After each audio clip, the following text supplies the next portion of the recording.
good? What's up guys, we are back once again. Today I'm going to do a video because I realized that I have a lot of camera gear and I bought it all in a very short amount of time. So I wanted to walk you through what gear I bought, the order I bought it, the results that I've got from the gear that I bought, and kind of explain why I bought each kind of thing. First, here's an intro.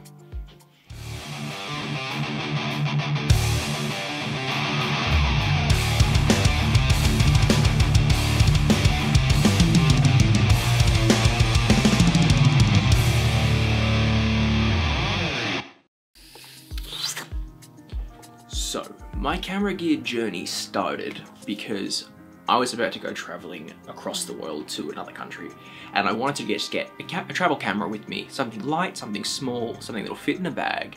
It didn't cost too much, but would get me good results. Taking photos of just travel stuff, just, you know, buildings that I've seen and things that I'm doing. So I bought the Canon 200D Mark II, which is so far the lightest and smallest DSLR that I could find for an affordable price that'll still give me good results. Has a flip out screen, 24 megapixel sensor, APS-C size, but very, very small and portable. It weighs nearly nothing, but it's been giving me good results so far. So the lens that I got with it was the kit lens that came with the camera, 18 to 55 millimeters, which is an effective focal length of 28 to 80 millimeters. It's not the greatest quality in the world, but has given some very usable photos. So I'll splice some of those in here. And this was a good camera to start off with. It got me a passion for doing stuff with cameras. Completely did not expect at all to get into photography as much as I have. And this camera was the first thing to really do that. It was very usable, has many little walkthroughs that explain all the different functions of a camera and what those functions mean. Very, very handy. That was a great starting point. Then I upgraded my lens. The first thing that I bought as an upgrade to any of my camera gear was I wanted to get a lens with a large aperture. This is an f4 at its widest. This is 2.8. This cost me 120 Australian dollars, I think it was, which is cheap even for this. It is a 40mm 2.8 pancake lens.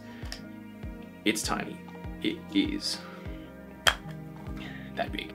That is a very thin lens.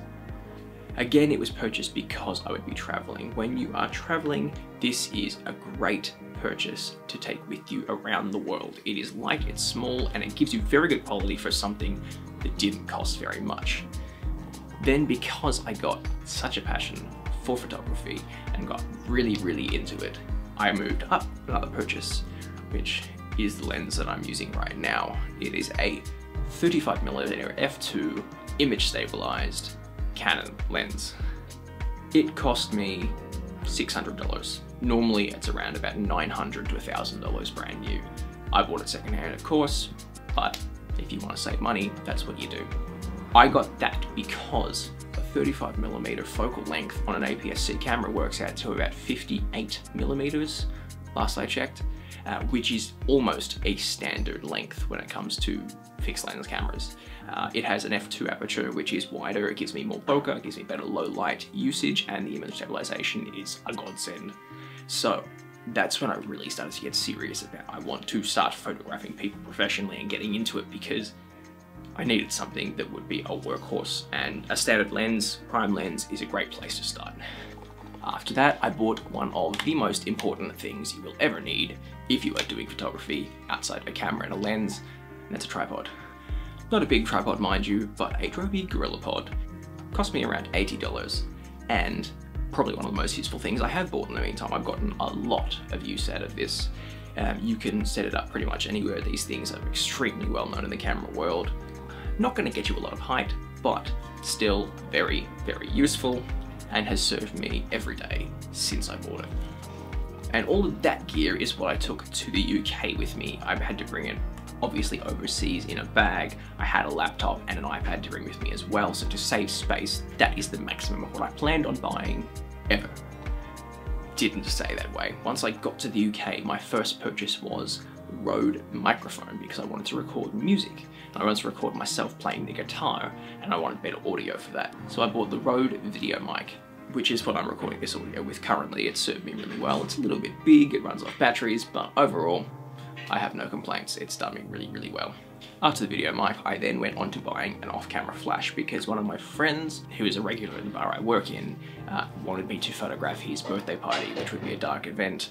And being a dark event, I wanted to get a flash to make sure I was prepared for that.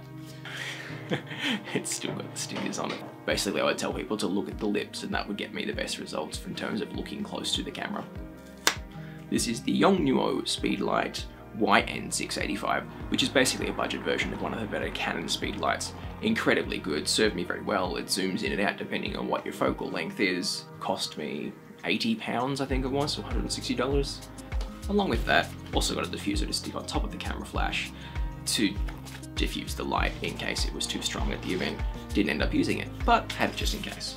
And following that, I was again pretty set for all the camera gear I would need. I had some pieces of equipment to supplement my camera needs. I still had a camera, some quite usable lenses, thought that would do. Then I started to photograph wildlife and I needed a zoom lens for the wildlife, which led me to get this, which if you've watched many of my videos is the first thing that I YouTubed at all.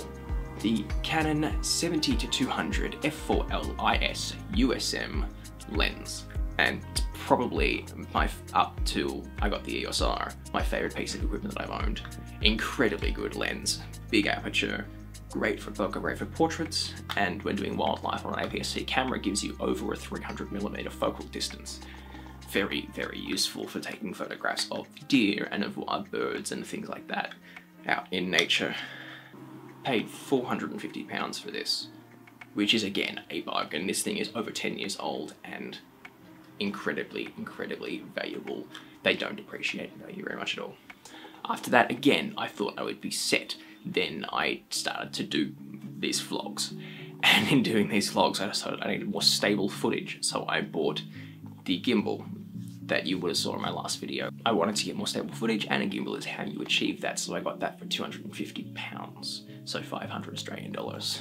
The gimbal I haven't got to use much yet. However, it's basically working as a tripod right now, so I can't really complain about that. And then the last and probably biggest purchase I have made so far in my career is the EOS R. It is £1,200 that I paid. I paid on my Australian credit card, which is 2,500 Australian dollars, which is a big investment for someone who isn't getting paid to do photography yet. However, if you want to get good results, then sometimes you need good gear, and this is how I've ended up where I am. Now, the EOS R is definitely an investment for the future. It is one of the best cameras that is out on the market at the moment, soon to be replaced by the R5, but that's for a different video. And as you can see from the video right now, the results I'm getting have been attractive. But that one is most definitely my favorite purchase out of all of them, even though it's probably because it's the most expensive one. Outside of actual camera gear itself, I've also bought a laptop to edit photos on because the laptop I originally had is not very powerful and I needed to get something to actually be able to edit photos and videos. So I purchased the Dell Inspiron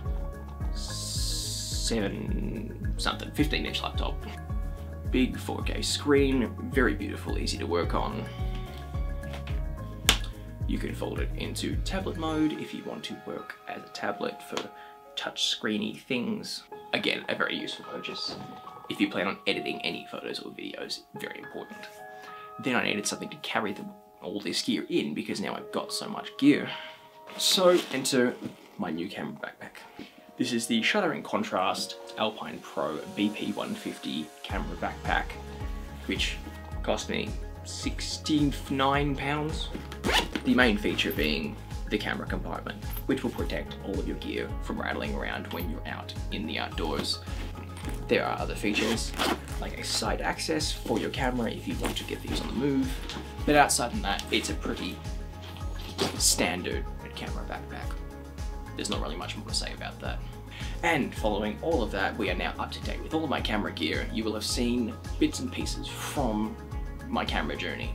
In saying all this, you can get good results with basic equipment. I could still do very good things with the stuff I started with I was getting very good results with the stuff I started with, but sometimes you have certain needs. Like, I like bokeh. I am a big fan of out of blur images. I'm a big fan of doing low light images, so I needed lenses with better low light capabilities that would blur the backgrounds. I wanted to upgrade to a full frame camera again because of those same reasons. So I upgraded because I wanted to invest in quality equipment, and I wanted multiple camera bodies to do things that multiple camera bodies can do.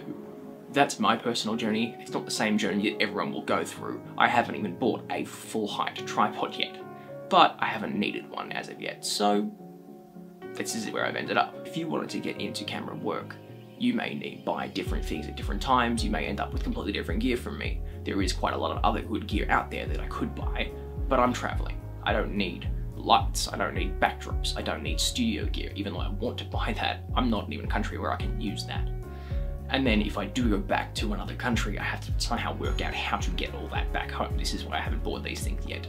As you'll have seen, I've still gotten good results because composition, lighting, framing are all just as, if not more important to the quality of your photos as the gear you're using. But that's not what this video is about. Anyway, that's it from me for today, guys. I just wanted to share a little bit about my journey and where I'm at, and we'll update again in probably a year to see what else I bought in the meantime. I'll see you all in the next video, but until then, don't go crazy in isolation, keep active, keep yourself stimulated, find something to do, learn, educate, inspire yourself. Until I see you guys next time, have a good day.